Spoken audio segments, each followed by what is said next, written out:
असू मधुमेहापासून मुक्ती हेच आमचे स्वप्न भाग 13. आत्ता आपण पाहत आहोत की लाईफस्टाईलमध्ये आपण काय काय बदल केले पाहिजे जेणेकरून आपण मधुमेहापासून मुक्त असू शकतो. त्यातला आता एक आपण शेवटाकडे येत चाललेलो आहोत. तर वागणूक आपली कशी असावी, सद्वृत्त पालन, सद आचरण, सत्कर्म रसायन, हा जो भाग आहे हा आज आपण पाहणार आहोत. तर यात सगळ्यात पहिलं म्हणजे सत आचरण. सत आचरण केल्यामुळे काय होतं की तुमचं मन हे अतिशय शांत, आनंदी, सात्विक, समाधानी असं राहतं. याच्यामध्ये दोन भाग येतात. एक म्हणजे तुमचं सात्विक राहणीमान आणि दुसरं म्हणजे तुमचं सात्विक विचार. तर सात्विक म्हणजे फिजिकली सद्वृत्त आणि मेंटल सद्वृत्त असा एक भाग असतो.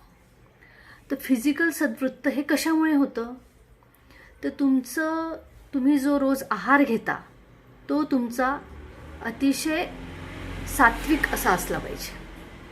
म्हणजे कसं की जी धान्य ऑर्गॅनिकली उगवलेली आहेत, ज्याच्यामध्ये पेस्टिसाइड्सचा वापर केलेला नाही आहे, नैसर्गिक पद्धतीने ती उगवलेली आहेत, बियाणंसुद्धा नैसर्गिक आहे, हायब्रिड असं नाही आहे, दूध पण तुम्ही A2 मिल्क वापरता आहे, तूप तुम्ही A2 तूप वापरता आहात आणि अतिशय माइल्ड फ्लेवर्स ज्याच्यामध्ये आहे, फार तिखट नाही, फार गोड नाही, मसालेदार नाही, असं जे जेवण आहे आणि जे अतिशय ताजं बनवून खाल्लं जातं. ते बनवताना सुद्धा तुमच्या मनामध्ये सात्विक भाव असतात, एक पॉझिटिव्ह एनर्जी असते, चांगले विचार असतात, ते म्हणायचं सात्विक आहार. तर सात्विक आहार सात्विक पद्धतीने आयुर्वेदात सांगितलेल्या सगळ्या आहाराचे नियम पाळून घेतलेला आहे, चांगल्या पद्धतीने भूक लागलेली आहे तेव्हा योग्य प्रमाणात घेतलेला आहे, असा जो आहार आहे हाच सात्विक आहार आहे.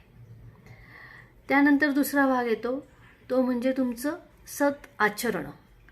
तुमचं बोलणं वागणं जे आहे ते अतिशय माइल्ड आणि सटल अशा पद्धतीचं बोलणं वागणं आहे. दुसऱ्याशी बोलताना जरी तुम्ही उच्च पदावर आहात, दुसरा कनिष्ठ पदावर आहे, तुमच्याकडे जास्त संपत्ती आहे, दुसऱ्याकडे कमी आहे, तरीसुद्धा तुमच्या बोलण्याची पद्धत ही अतिशय शांत, मृदू, दुसऱ्याला समजून घेणं, दुसऱ्यावर दया करणं, क्षमा, शांती, दया, अर्जव या गुणांनी युक्त, मार्दवयुक्त असं तुमचं बोलणं आहे. याला म्हणायचं आहे सात्विक बोलणं, सात्विक वागणं. तुम्ही अर्थार्जन जे करता आहे ती सुद्धा पद्धत तुमची कशा पद्धतीची आहे की ज्यामध्ये तुम्ही सात्विक गुणाचा अवलंब केलेला आहे. म्हणजे दुसऱ्याला कुठल्याही पद्धतीने त्रास होणार नाही अशा पद्धतीने तुम्ही अर्थार्जन करीत आहात. तर हे तुमचं सात्विक वागणं आहे. जर तुमच्या व्यवसायामुळे, तुमच्या अर्थार्जन करण्याच्या पद्धतीमुळे दुसऱ्याला काही त्रास होत आहे तर हे तुमचं सात्विक वागणं नाही असं आहे. दुसरं आणखीन तुम्ही जी हवा घेत आहात ती सुद्धा अतिशय शुद्ध, सात्विक, फ्रेश, प्रसन्न अशी हवा आहे. तर हे सुद्धा तुमचं सात्विक वागणं आहे. नंतर तुमचं पाणी जे तुम्ही घेत आहे ते सुद्धा फ्रीजमध्ये खूप थंड केलेलं किंवा खूप उष्ण असं काही नाही आहे. रूम टेम्परेचरला असलेलं साधं, शुद्ध, ताजं, स्वच्छ, हायजीनयुक्त असं जे पाणी आहे ते म्हणजे सात्विक आहे. तर हवा, पाणी, अन्न ह्या सगळं जे काही तुम्ही वापरणार आहात ते सगळं जेव्हा तुम्ही सात्विक वापरणार आहात त्याला म्हणायचं तुमचं सात्विक लिव्हिंग. म्हणजे तुमचं राहणीमान आहे, आयुष्य जगणं जे आहे ते अतिशय सात्विक पद्धतीने तुम्ही जगताय असं म्हणता येतं.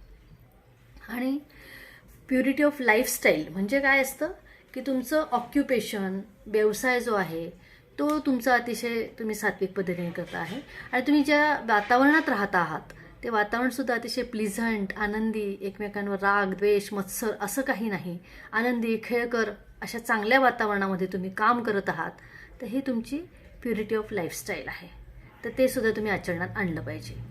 नंतर प्रत्येक वेळेला तुमच्या मनामध्ये असायला पाहिजे की सर्व्हिस टू ह्युमॅनिटी, म्हणजे माणसाने माणसाशी कशा पद्धतीने वागलं पाहिजे याचे काही नियम आहेत आचरणाचे, तर ते तुम्ही पाळले तर त्याला पण म्हणायचं सात्विक लिव्हिंग.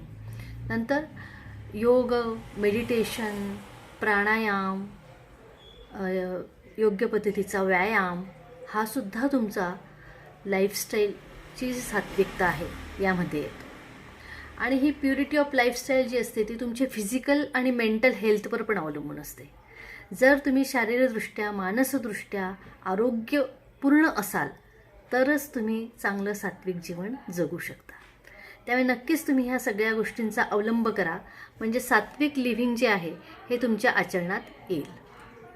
आणि सात्विक लिव्हिंग जे असतं ना ते नेहमी निसर्गाला धरून असतं. सात्विक लिव्हिंग म्हणजे असं नाही आहे की तुम्ही तुमच्या सगळ्या भावना कोंडायच्या आहेत, तुमचे नॅचरल जे चांगले गुण आहेत, ते उपजूत गुण आहेत ते मारून टाकायचे, असं नाही आहे. तर ते उपजूत गुण जे आहेत त्यांना तुम्ही अधिकाधिक चांगला वाव द्यायचा आहे.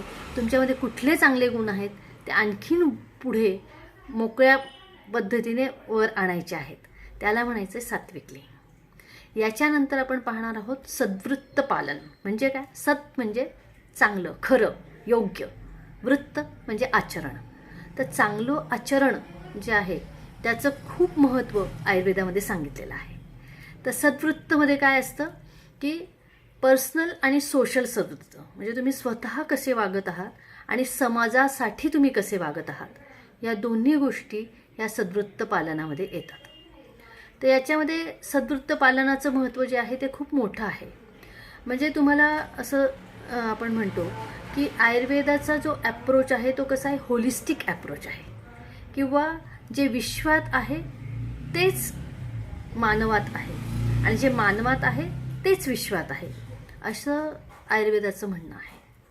तर म्हणजे युनिव्हर्स आणि कॉस्मॉस रिलेशनशिप जे आहे ते आयुर्वेदाच्या दृष्टिकोनातून खूप महत्त्वाचं आहे. म्हणजेच काय की निसर्गाला धरून नैसर्गिक अशा पद्धतीची जी वागणूक आहे ती सद्वृत्त पालनामध्ये आहे. याच्यामध्ये काय आहे की तुम्ही नेहमी इतरांशी जे वागण्याची पद्धत आहे तुमची ही अतिशय सात्विक, चांगली अशी असली पाहिजे. नंतर मन जे आहे ते तुमचं कसं असतं, 3 गुणांनी युक्त असतं, सत्व, रज आणि तम. सात्विक मन हे कसं असतं की त्याच्यामध्ये नेहमी चांगले छान विचार येतात आणि त्याच्यामध्ये एक पॉझिटिव्हिटी असते, क्रिएटिव्हिटी असते, काहीतरी चांगलं करण्याची, समाजासाठी काहीतरी चांगलं देण्याची अशी जी ऊर्जा आहे ती तुम्हाला सात्विक मनामध्ये मिळते. आणि रजस जे असतं त्याच्यामध्ये संताप, राग, द्वेष, क्रोध, असूया, आणखीन भित्रेपणा, ह्या अशा भावना ज्या असतात त्या तुमच्या राजस प्रवृत्तीमध्ये असतात. आणि आहार जर तुमचा जास्त तिखट, मसालेदार, तळलेला, जळलेला किंवा अगदी खूप त्याच्यामध्ये स्पायसेस वगैरे असलेला असा असेल तर तो राजसिक आहार असतो.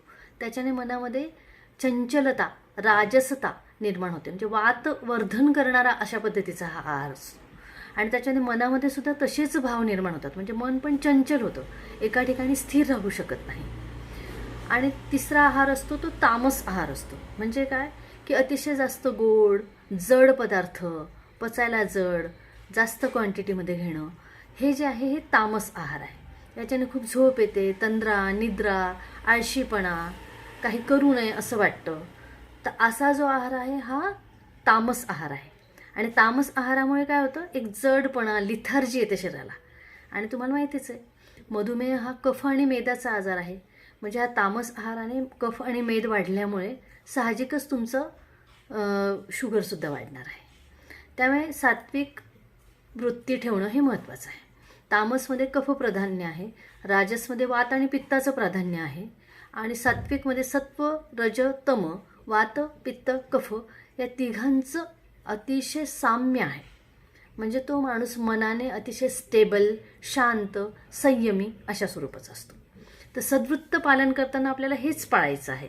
म्हणजे स्वतः कसं वागायचं, समाजाशी कसं वागायचं आणि एक आत्मिक लेव्हलला कसं वागायचं, हे सगळं तुम्हाला कळण्यासाठी सद्वृत्त पालनाची खूप गरज आहे.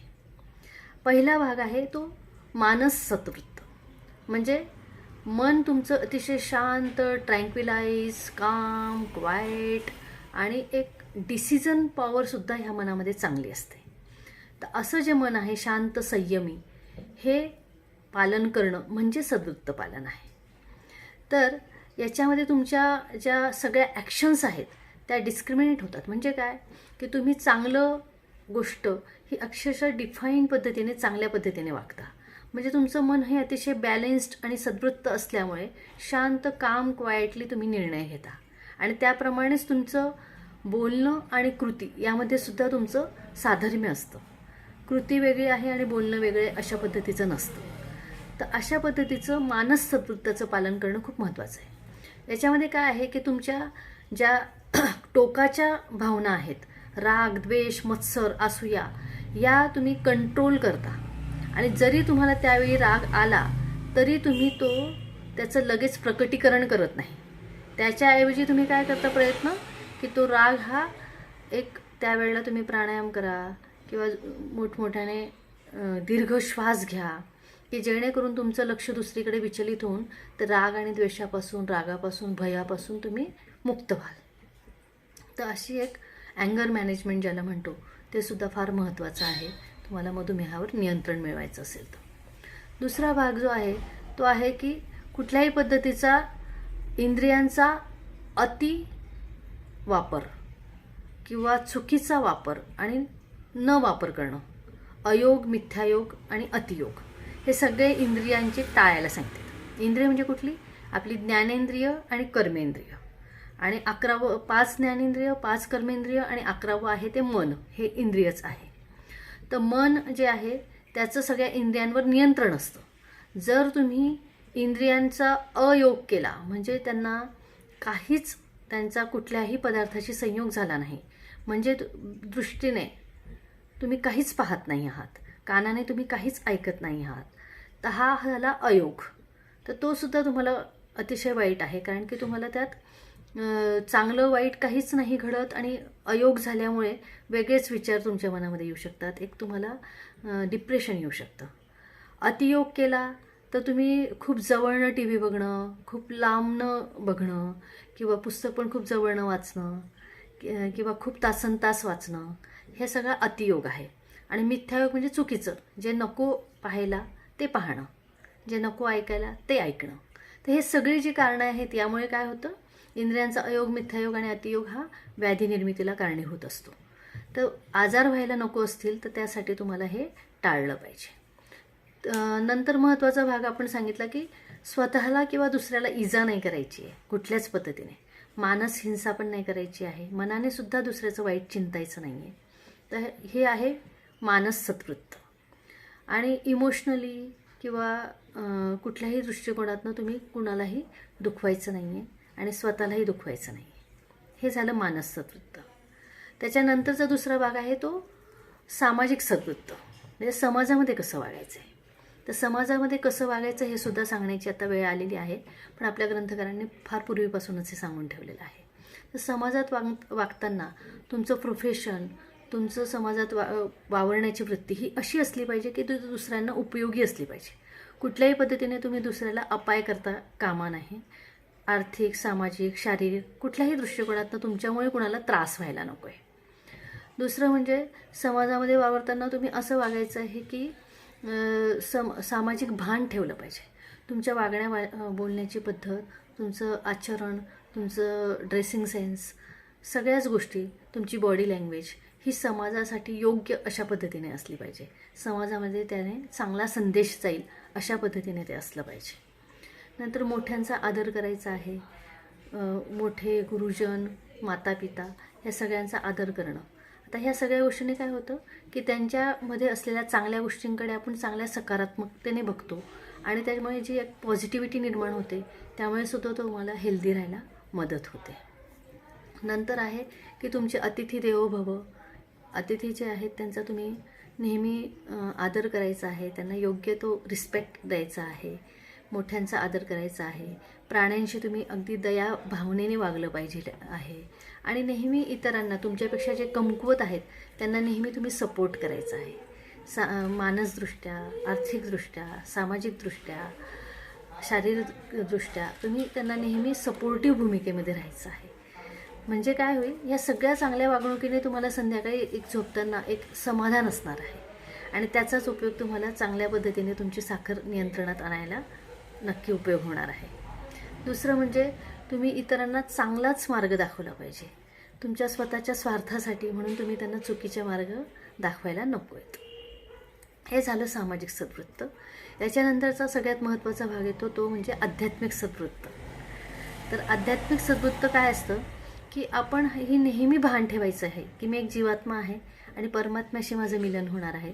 त्यामुळे केव्हाही येतं परमात्म्याला कुठेही वाईटपणा येईल अशा पद्धतीने जीवात्म्याने वागायचं नाही आहे. म्हणजेच काय की तुमची वागणूक ही सदा सर्व काळ अशी असली पाहिजे की त्याच्याने तुम्हाला नेहमी एक जाणीव आहे की मी नेहमी ईश्वराच्या सानिध्यात आहे आणि त्यामुळे मी वाईट वागूच शकत नाही. ईश्वर कसा वाईट वागणार? तर माझ्यात जीवात्मा हा परमेश्वराच्या रूपाने आहे, तर त्याचा मी नेहमी आदर केला पाहिजे आणि मी एक विश्वाचा एक अविभाज्य भाग आहे. त्यामुळे मी नेहमी समाज उपयोगी, निसर्गाला उपयोगी, निसर्गाला चांगलं ज्याच्याने फायदा होणार आहे अशीच माझी वागणूक नेहमी असणार आहे. हे नेहमी भान असलं पाहिजे. याच्यासाठी नेहमी तुम्ही प्राणायाम, ध्यान, धारणा, समाधी म्हणजे शॉर्ट मेडिटेशन म्हणूया आपण, तर त्याचा तुम्ही नेहमी अवलंब केला पाहिजे. नंतर जे गरजवंत आहेत, जे आर्थिकदृष्ट्या, सामाजिकदृष्ट्या दुर्बळ घटक आहेत, त्यांना नेहमी तुम्ही मदत केली पाहिजे. याच्याने सुद्धा तुमचं आध्यात्मिक लेवल जी आहे ती चांगल्या पद्धतीने वाढणार आहे. आणि कुठल्याही विपरीत परिस्थितीमध्ये तुम्ही काम आणि क्वाईट, शांत आणि संयमी असणं खूप गरजेचं आहे. नंतर तुमच्या नेहमी ज्या कृती आहेत त्या अशा असल्या पाहिजे की त्याच्याने नेहमी इतरांना सपोर्ट किंवा फायदाच होतो आहे. तर हे झालं तुमचं आध्यात्मिक सद्वृत्त. आणि हे जेव्हा तुम्ही पालन करता, सामाजिक सद्वृत्त, मानस सद्वृत्त, आध्यात्मिक सद्वृत्त, याच्यामुळे आचार रसायन जे आहे ते पाळलं जातं. म्हणजे तुमच्या आचार रसायन काय आहे की सर्व्हिस टू ह्युमॅनिटी. समाजामध्ये वागताना तुम्ही कसं वागायचं आहे, एक मनुष्य म्हणून तुम्ही वागण्याची जी गरज आहे त्याच्यानेच आचार रसायन होतं. आणि नेहमी तुम्ही जे चांगलं वागणूक असते तुमची, त्यामुळेच तुमच्यामध्ये जे चांगले पॉझिटिव्ह बदल होतात. त्यामुळे तुमचं आरोग्य, मानस आरोग्य चांगलं राहतं आणि मानस आरोग्य चांगलं राहिल्यामुळेच तुमचं शारीरिक आरोग्यसुद्धा चांगलं व्हायला मदत होते. तर याच्यामध्ये जे आहे ते अहंकार जे आहे, अहंकार आणि मन हे अतिशय चांगले जोडले गेलेले आहेत. तर अहंकारावर विजय मिळवला की आपोआपच तुमच्या मनावर सुद्धा तुम्ही विजय मिळवणार आहात. आणि यातनंच पंचतन्मात्रा आणि त्यातनं इंद्रियांची उत्पत्ती असं आयुर्वेदामध्ये सांगितलेलं आहे. तर त्यामुळे नेहमी मनाचं नियंत्रण हे अतिशय महत्त्वाचं आहे शारीर आजारावर नियंत्रण मिळवायचं असेल तर. त्यामुळे आज आपण ह्या सद्वृत्त पालनाबद्दल बोललो. जर तुमचं आयुष्य वाढवायचं असेल, तुमच्या सगळ्या बॉडी सिस्टीम ज्या त्या अलाईन करायच्या असतील, तुमचं सगळं शरीर हे तुमचं अलाईन झालं पाहिजे, त्याच्यामध्ये सगळे पॉझिटिव्हिटी निर्माण झाली पाहिजे, असं जर तुम्हाला वाटत असेल तर त्यासाठी तुम्हाला नक्कीच काय करणं गरजेचं आहे, आचार रसायन जे आहे त्याचं पालन केलं पाहिजे. म्हणजेच काय करायचं आहे तर सद्वृत्त पालन करणं गरजेचं आहे किंवा सात्विक लिव्हिंग जे आहे ते त्यासाठी तुम्हाला गरजेचं आहे. तर आजच्या भागात हे आपण सगळं बघत आहोत की आपलं आहार विहार कसा असला पाहिजे, आपला विहार कसा असला पाहिजे, आपलं आचरण कसं असलं पाहिजे. आजच्या भागात एवढंच. यानंतरच्या भागामध्ये आपण व्यसनचे काय दुरुपयोग आहेत मधुमेहावर ते पाहणार आहोत. तर निरोगी राहा, आनंदी राहा आणि सामाजिकदृष्ट्या, मानसदृष्ट्या सक्षम आणि सशक्त असे नागरिक बना. नमस्कार. माझ्या या यूट्यूब चॅनलला तुम्ही नक्कीच सबस्क्राईब करा, हीच एक विनंती. खाली जे बेल आयकॉन आहे ते नक्कीच दाबा. नमस्कार.